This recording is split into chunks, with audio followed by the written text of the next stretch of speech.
नमस्कार दोस्तों, स्वागत है आपका आज के मुख्य समाचार में, जिसमें सबसे पहली और बड़ी खबर में आपको बताएंगे कि बिहार में बनेगी पढ़ाई, दवाई, कमाई और सुनवाई वाली सरकार। हर घर को देंगे सरकारी नौकरी, तेजस्वी का वादा।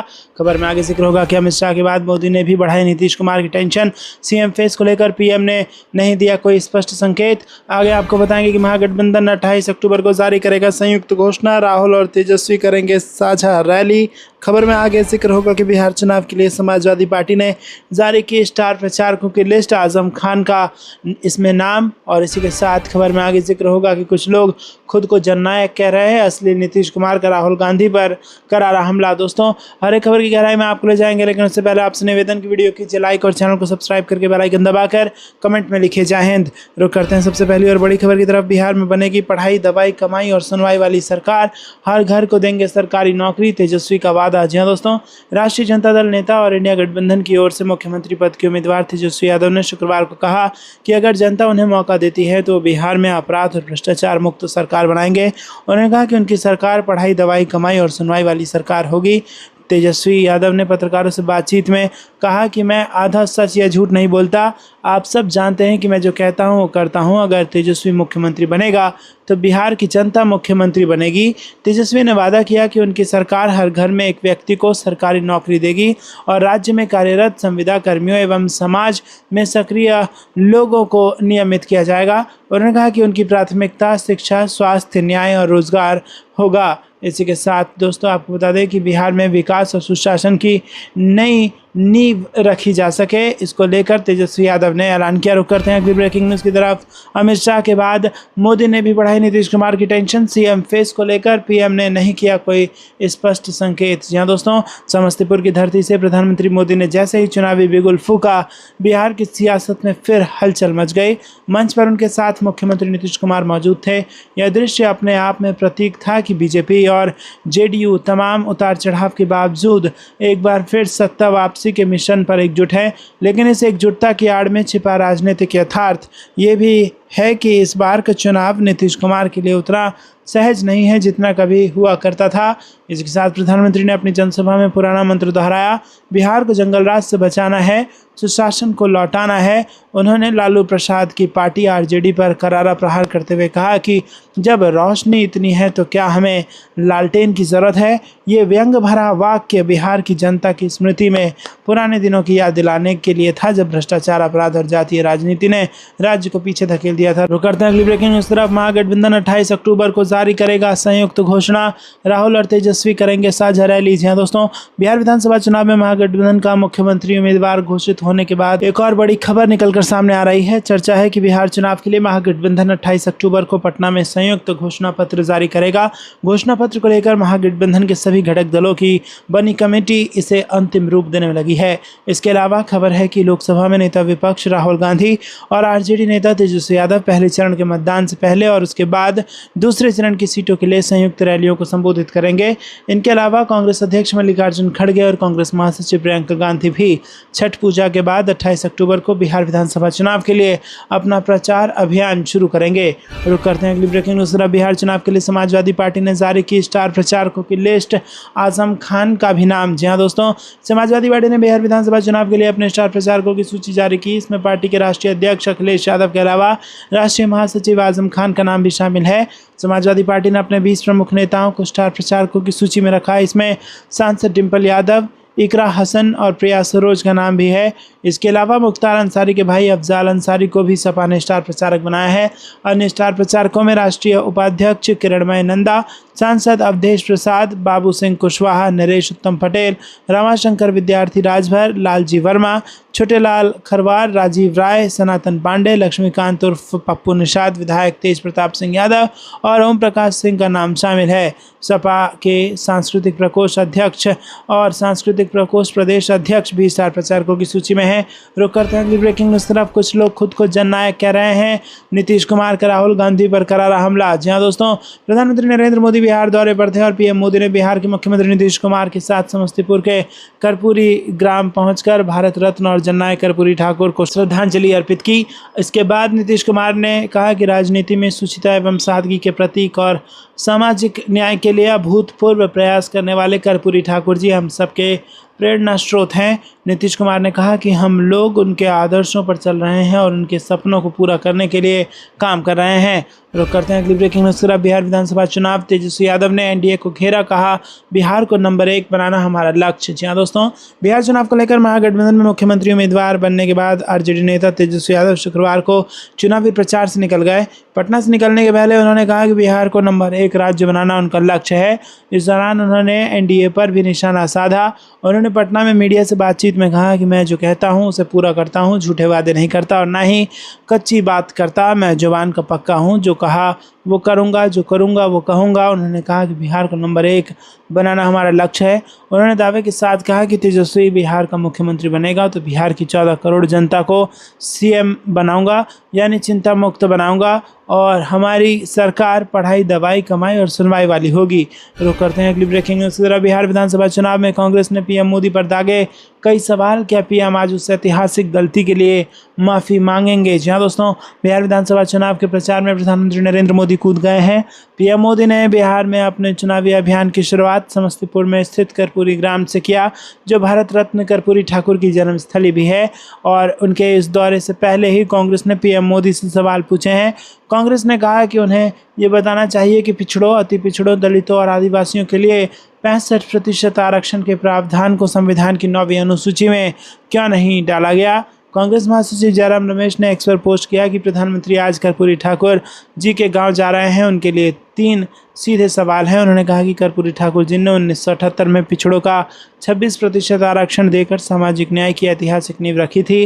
क्या ये सही नहीं है कि आपकी पार्टी के वैचारिक पूर्वज जनसंघ और आरएसएस ने उनके आरक्षण नीति का खुलकर विरोध किया था?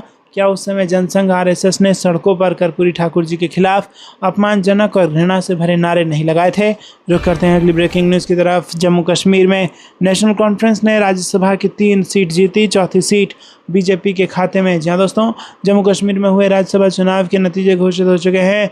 4 में से 3 सीटों पर नेशनल कॉन्फ्रेंस ने कब्जा किया है, वहीं 1 सीट पर बीजेपी ने जीत दर्ज की है। नेशनल कॉन्फ्रेंस के चौधरी मोहम्मद रमज़ान, जीएस ओबराय उर्फ सम्मी ओबराय और सज्जाद किचलू ने जीत दर्ज की है। वहीं बीजेपी के सतपाल शर्मा जीतने में कामयाब हुए।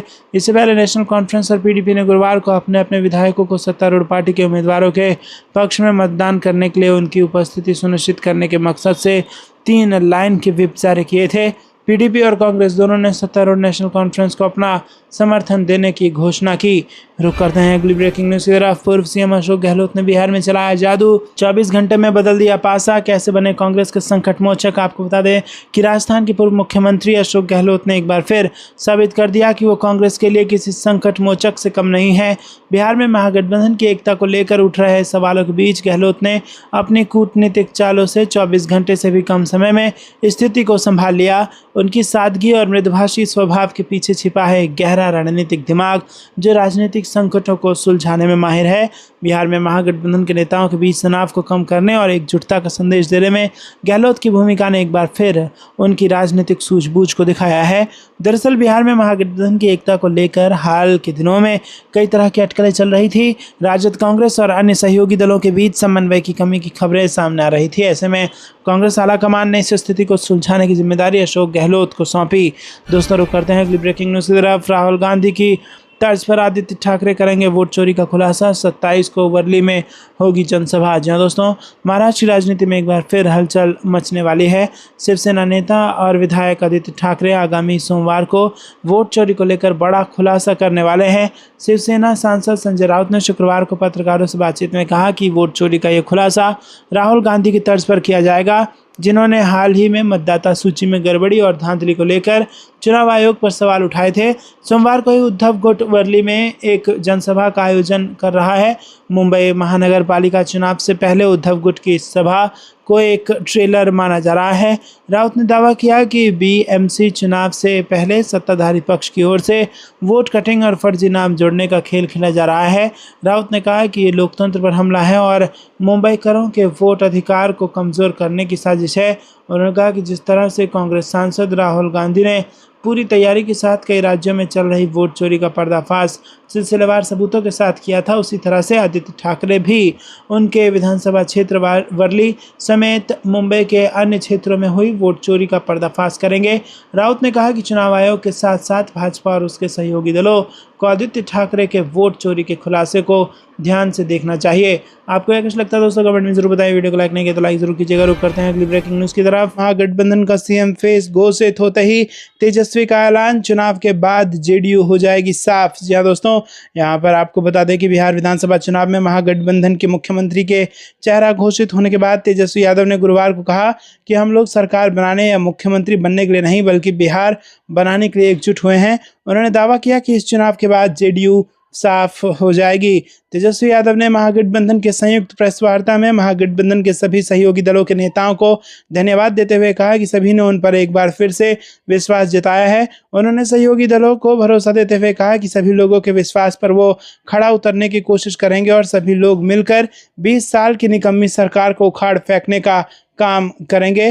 तेजस्वी यादव ने एनडीए में संयुक्त प्रेस वार्ता नहीं होने पर सवाल खड़ा किया और कहा कि अब तक एनडीए की ओर से ना तो संयुक्त प्रेस कॉन्फ्रेंस की गई है और ना ही मुख्यमंत्री का चेहरा घोषित किया गया है। उन्होंने साफ तौर पर कहा कि बीजेपी के लोग नीतीश कुमार को फिर से मुख्यमंत्री नहीं बनाने वाले हैं। अब तक बीजेपी के किसी नेता ने नीतीश कुमार के चेहरे पर मुहर नहीं लगाई है। रुक करते हैं अगली ब्रेकिंग न्यूज की तरफ। बिहार चुनाव में बीजेपी प्रत्याशी जीवेश मिश्रा की गाड़ी से चुनाव प्रचार का जखीरा बरामद, कार जब्त कर जांच में जुटी पुलिस। जी हाँ दोस्तों, बिहार विधानसभा चुनाव के बीच विधानसभा क्षेत्र में सियासी गतिविधियां और तेज हो गई है और इसी दौरान एक विवादित मामला सामने आया है। बीजेपी के मंत्री और जाले विधानसभा से प्रत्याशी जीवेश मिश्रा की नाम से एक स्कॉर्पियो गाड़ी से चुनावी प्रचार सामग्री बरामद हुई है।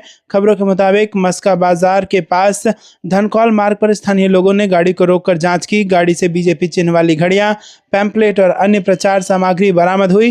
कांग्रेस प्रत्याशी ऋषि मिश्रा ने मौके पर आकर इस सामग्री की जांच की और आरोप लगाया कि इसे मतदाताओं में बांटकर चुनाव प्रभावित करने की कोशिश की जा रही थी।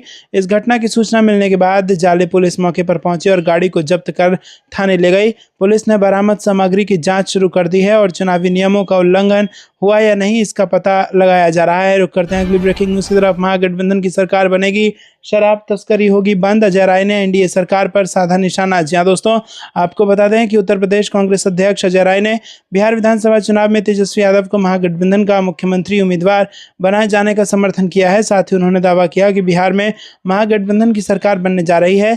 बिहार की एनडीए सरकार पर निशाना साधते हुए उन्होंने कहा कि बिहार की जनता डबल इंजन सरकार से त्रस्त है।